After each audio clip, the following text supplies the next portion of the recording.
Hey guys welcome to N studio. So நம்ம தனுஷ் அவர்களுடைய அடுத்த படம் டிவி அப்படின்னு சொல்லிட்டு அஃபிஷியலாக சஸ்பென்ஸோட நம்ம தனுஷ் அவர்கள் போஸ்ட் போட்டிருந்தாரு. அந்த வின்றது கண்டிப்பாக வந்து பார்த்தீங்கன்னா வெங்கட் பிரபு அப்படின்னு நம்ம சொல்லிட்டு இருந்தோம். பட் ஆனால் அது வெங்கட் பிரபு கிடையாது, வெற்றிமாறன் அப்படின்றத அஃபிஷியலாக லான்ச் பண்ணிட்டாங்க. ஸோ ஒரு ஃபர்ஸ்ட் லுக் வந்து டீசர் மாதிரி என்ன ரிலீஸ் பண்ணியிருக்காங்க. ஸோ இதில் படத்தோட டேரக்டர் யார் அப்படின்றத சொல்லிட்டாங்க. ஸோ வெற்றிமாறன் தான் டேரக்டர். ஸோ இது வந்து அடுத்த படமா, அதாவது இப்போ ஓம் போயிட்டு இருக்கு. ஸோ ஓம் முடிஞ்ச அப்புறமா அந்த படம் வரப்போகுதா இல்லை இன்னொரு 5 படம் நம்ம தனுஷ் அவர்கள் கமிட்மெண்ட் பண்ணி வச்சிருக்காரு. இதெல்லாம் முடிஞ்சுதான் வருமா அப்படின்னு நியூஸ் பண்ணா தெரியல. ஸோ ஃபர்ஸ்டா வந்து ஒரு ஃபர்ஸ்ட் லுக் இறக்கிருக்காங்க. இதுல வந்து நம்ம தனுஷ் அவருடைய ஃபேஸ் எல்லாம் காமிக்கல. ஒரு யானை மேல நம்ம தனுஷ் அவர்கள் உட்கார்ந்திருக்கிற மாதிரி ஏஐ மூலமா கிரியேட் பண்ணி நீட்டா கொடுத்திருக்காங்க. சோ உண்மையாலுமே அந்த விஷுவல் எல்லாமே சூப்பரா இருந்துச்சு. இது எல்லாத்தையும் சூப்பரா காட்டினது எது அப்படின்னு பாத்தீங்கன்னா இந்த பிஜிஎம் தான். சாயபேங்கர் பிரிச்சு விட்டாருன்னு தான் சொல்லணும். வேற மாதிரி இருக்குன்னு தான் சொல்லணும். ஆசா பண்ணிருக்காரு, செம்மையா இருந்துச்சு. சோ கேட்கும் போதுனா வருகிறார் உதயநிதி ஸ்டாலின் வருகிறார் அப்படின்ற அந்த இதுதான் ஞாபகம் இருந்துச்சு. ஏன்னா அதையும் மிக்ஸ் பண்ணி வச்சிருக்காரு. அந்த மாதிரி அந்த டோன் வந்துச்சு. சோ அதுதான் கொஞ்சம் வந்துச்சு. அதுக்கப்புறமா இந்த கங்குவா படத்துல வரக்கூடிய அந்த ஃபயர் சாங்ல ஒரு சில டியூன் இதுல சொல்லியிருக்காரு. அதுவும் நல்லா தெரியுது. சோ அந்த இதெல்லாம் கலந்து தான் வச்சிருக்காரு. பட் கேட்கும் போது ஃப்ரெஷ்ஷா இருக்கிற மாதிரி நல்லா இருக்குது. வேற மாதிரி இருக்குது. அந்த வாய்ஸ் எல்லாமே ஹண்டிங், அந்த விஷுவல்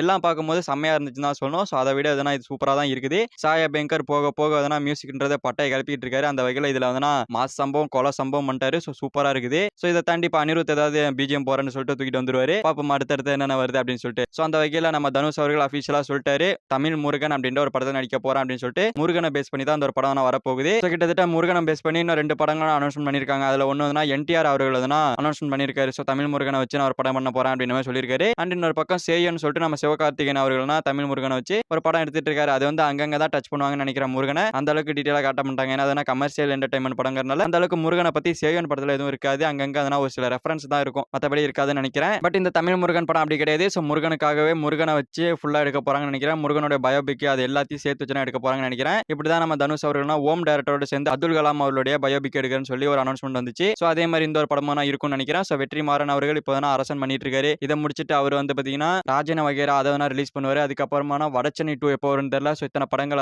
லைன் அப்ல வச்சிருக்காரு. எப்ப இதெல்லாம் முடிச்சு இந்த தமிழ் முருகன் எப்போ வரும்னு தெரியல. சோ இப்போதைக்கு அனௌன்ஸ்மெண்ட் பண்ணிட்டாங்க. பட் லேட்டா தான் ஷூட்டிங்லாம் போய் லேட்டா தான் ஆரம்பிப்பாங்க நினைக்கிறேன். பாப்போம் போக போக அப்டேட் வரும். சோ இப்போதைக்கு இந்த ஒரு அனௌன்ஸ்மெண்ட் பண்ணிட்டாங்க, நாங்க எடுக்க போறோம் அப்படின்ற மாதிரி. ஏன்னா இப்ப நம்ம என்டிஆர் அவர்கள் சொல்லிட்டாரா. சோ அதனால வேற யாரும் இந்த ஒரு இதை எடுத்துடக்கூடாது அப்படின்றதுக்காக உடனே அனௌன்ஸ்மெண்ட் பண்ணிட்டாங்களோ என்னமோ தெரியல. அப்படிதான் தோணுது. ஏன்னா ஏஐ மூலமா எடிட் பண்ணி இவ்வளவு சீக்கிரமா கொடுக்கணும் அப்படின்னா வேற யாரும் எதனா சொல்லிடக்கூடாது அப்படின்றதுக்காக முன்னெச்சரிக்கையா சொல்லிட்டாங்க போல இருக்கு. எது எப்படியோ அந்த வரைக்கும் நல்லதே. சோ சூப்பரா இருந்துச்சு. ஃபர்ஸ்ட் லுக் டீசர் வேற மாதிரி இருந்துச்சு. தனுஷ் அவருடைய ஃபேஸை காமிக்கணும்னா சாயபேங்கர் மியூசிக்கை போட்டு அதை மாஸ் பண்ணிட்டாரு. சோ ஓகே சூப்பரா தான் இருந்துச்சுன்னு தான் சொல்லணும். அண்ட் இந்த படத்தை யார் தயாரிக்கிறா அப்படின்னு பாத்தீங்கன்னா ஒண்டர் பார் ஃபிலிம். சோ நம்ம தனுஷ் அவர்கள் தான் தயாரிக்கிறாரு. சோ ஓம் படத்தையுமே தனுஷ் அவர்கள் தான் தயாரிக்கிறாரு. அவரு ஆர்டேக் அப்படின்னு சொல்லிட்டு இன்னொரு நிறுவனம் தயாரிக்குது. சோ அந்த வகையில இந்த தமிழ் முருகன் அப்படின்னு இந்த படத்தை நம்ம தனுஷ் அவர்கள் அண்ட் அதுக்கப்புறம் இன்னொரு ப்ரொடக்ஷன் ஹவுஸ் தயாரிக்குது. சோ ரெண்டும் சேர்ந்து தயாரிக்கிறாங்க. ஓகே ஃப்ரெண்ட்ஸ், நம்ம தனுஷ் அவர்களுடைய அடுத்த படத்துக்கான அனௌன்ஸ்மெண்ட் வந்துருச்சு. சோ இந்த படத்தை நம்ம வெற்றிமாறன் தான் டைரக்ஷன் பண்றாரு. சோ படத்தோட டைட்டில பொறுத்த வரைக்கும் தமிழ் முருகன் அப்படின்ற மாதிரி வச்சிருக்காங்க. சோ முருகனை பேஸ் பண்ணி தான் எடுக்கிறாங்க. சோ மியூசிக்கை பொறுத்த வரைக்கும் நம்ம சாயபேங்கர் தான். சோ இவங்க ரிலீஸ் பண்ணிருக்க அந்த டீசர் எப்படி இருந்துச்சு அப்படின்ற உங்களோட கமெண்ட்ல சொல்லுங்க. சோ இந்த வீடியோ பிடிச்சிருந்தா லைக் பண்ணிட்டு நம்ம சேனல் சப்ஸ்கிரைப் பண்ணி சப்போர்ட் பண்ணுங்க. தேங்க் யூ ஃபார் வாட்சிங். அடுத்த வீடியோல பார்க்கலாம். Thank you.